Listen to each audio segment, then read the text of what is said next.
Hora de entrevista aqui no Visão CNN. O Brasil continua sendo o país com um dos juros reais mais altos do mundo. O país é líder no ranking feito pela gestora Infinity, que acompanha um grupo de 40 principais economias globais. Os juros reais, a gente lembra para você, são a taxa de juros corrente descontada a inflação. E em fevereiro, eles ficaram em 7,4%, depois que o Banco Central manteve a Selic em 13,75%, o maior patamar, ou maior nível, desde 2016. Para falar sobre esse cenário, nós convidamos o presidente da Federação das Indústrias de Minas Gerais, Flávio Rosca. Flávio, boa tarde, seja muito bem-vindo aqui à CNN. Você deve ter visto ou está acompanhando com certeza a discussão e até a pressão sobre o Banco Central para a redução da taxa de juros. Hoje nós começamos aqui, inclusive, o Visão CNN com fala de ministros, falando que estão fazendo o dever de casa, que querem esses juros menores. Essa taxa de juros tem se refletido, na sua opinião, na produção industrial no estado de Minas Gerais? Negativamente, é claro. Boa tarde, Luciana. A taxa de juros ela é um preço muito relevante e que tem impacto em todos os ativos da economia. Então, taxa de juros e câmbios são fundamentais em qualquer política econômica. Quando a taxa de juros fica descolada, e é o caso nesse momento, nós entendemos que a taxa está muito acima da inflação, a taxa de juros reais brasileiras hoje está entre as mais altas do mundo, talvez entre as 3 mais altas do mundo das economias médias, você tem um grande impacto sobre a economia, que é uma retração econômica, claro. O objetivo é exatamente esse, para reduzir a inflação. Fato concreto já houve uma redução muito grande daquele início de expansão de inflação. O Banco Central já conseguiu o desejado de controlar a inflação, de trazer ela para níveis mais baixos. E hoje, na nossa interpretação, essa taxa de juros mais alta vem ferindo a economia e vai trazer uma dinâmica de crescimento muito inferior.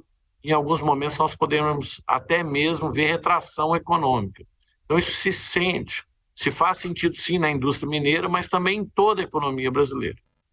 Ô Flávio, você teria condições de dizer para a gente que tipo de ou quanto que, especialmente o setor da indústria, acredita que é possível na redução de taxas de juros para a gente ter uma economia um pouco mais dinâmica?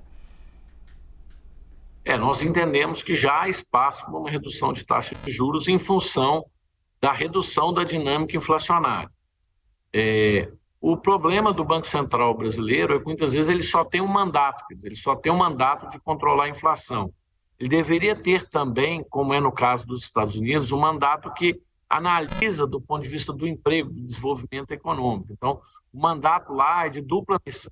Aqui, no nosso caso, o Banco Central tem que olhar apenas a inflação, e isso é um complicador, porque, na verdade, as metas inflacionárias foram estabelecidas há anos atrás, enquanto a perspectiva mundial era diferente. Houve um certo surto inflacionário pós-Covid no mundo inteiro. E como a nossa perspectiva inflacionária é muito baixa, a meta do Banco Central é muito baixa, nós estamos acabando vendo uma taxa de juros muito alta para que a inflação convirja à meta que foi estabelecida no passado, mas a realidade de hoje é uma realidade diferente. Então, na minha leitura, o Banco Central deveria rever as metas inflacionárias e, com isso, acomodar essa política de expansão de taxa de juros numa revisão de metas inflacionárias dentro do patamar da realidade da economia mundial nesse momento. Esse debate todo, Flávio, ficou um tanto, digamos, prejudicado, porque essas críticas que você tem feito, que você acabou de fazer, vão inclusive na linha de críticas de que pessoas do governo vêm fazendo, que é o comprometimento do Banco Central também com o crescimento do país, olhar outros setores que não apenas a inflação. Mas isso levou a uma outra crítica, que seria a autonomia do Banco Central ou não a autonomia do Banco Central. Não se questiona a autonomia do Banco Central, se questiona exatamente a taxa de juros, correto? Perfeito, nós defendemos a autonomia do Banco Central e entendemos que esse é o caminho correto, que todas as economias desenvolvidas adotaram e nós referendamos e entendemos que isso é uma segurança muito relevante para toda a sociedade e é portador de futuro para a nossa economia. A discussão aqui na nossa leitura é com relação ao mandato. Claro, o Banco Central ele pode ser independente, mas ele pode ter um duplo mandato, porque hoje a Constituição dá apenas o mandato inflacionário, de controle das taxas de inflação. Ele poderia ter um duplo mandato, a exemplo do que é nos Estados Unidos, em que você tem um olho na inflação e outro olho no desenvolvimento econômico, nos empregos. Então, na verdade, a discussão não está no Banco Central estrito sensu, está justamente no Legislativo fazer essa alteração e ampliar o mandato do Banco Central, mantendo sim sua autonomia. Na minha leitura, essa que seria a solução que traria maior retorno econômico para o Brasil. E agora, mesmo a solução de curto prazo, na nossa leitura, seria uma revisão das metas inflacionárias, porque essas metas foram estabelecidas num cenário econômico mundial completamente diferente do que nós estamos vivendo hoje. Num cenário em que não havia pandemia, num cenário em que não havia possibilidade, por exemplo, de uma guerra, como nós estamos vendo entre Ucrânia e Rússia, que teve impactos em todo o sistema produtivo mundial e nas taxas de inflações do mundo inteiro.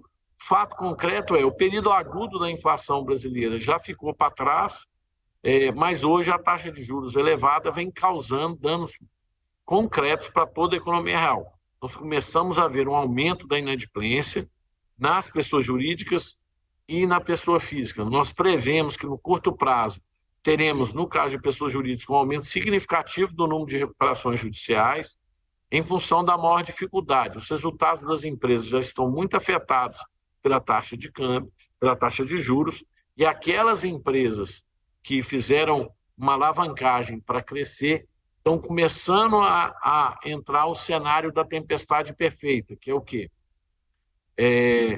Retração nas suas vendas e o maior custo financeiro do investimento que foi feito para aumentar a produção. Então, por um lado, tem aumento de despesa e, do outro lado, queda de receita. Todos dois efeitos da alta taxa de juros. Obviamente, a alta taxa de juros é para segurar o consumo. Na hora que segura o consumo, todo mundo tinha previsão de expansão das suas atividades produtivas, começa a enfrentar alguma dificuldade. E aquelas empresas que fizeram esse movimento de expansão e investimento alavancadas têm somado ao movimento de queda nas suas vendas o maior custo financeiro fruto daqueles investimentos projetados no passado, quando a taxa de juros era de 2%. Nós temos que lembrar que não faz muito tempo, durante a pandemia, a taxa de juros brasileira estava a 2%. Ela saiu de 2% para 13,75%, um aumento de quase 700%. E isso é muito difícil de ser equilibrado num plano de negócios de médio e longo prazo. Muito bem explicado aqui, Flávio. Uma última pergunta para você, que tem a ver com a minha primeira pergunta. A gente mostrou aqui Simone Tebet e Fernando Haddad, parte do governo tentando, pelo menos no discurso e alguns já na prática, sinalizar para uma responsabilidade fiscal, uma responsabilidade com as contas públicas. Eu digo na prática por conta da reoneração de impostos sobre combustíveis que começou hoje. Eu lhe pergunto, você acha que essas sinalizações são suficientes para já haver aí num futuro muito próximo essa redução da taxa de juros?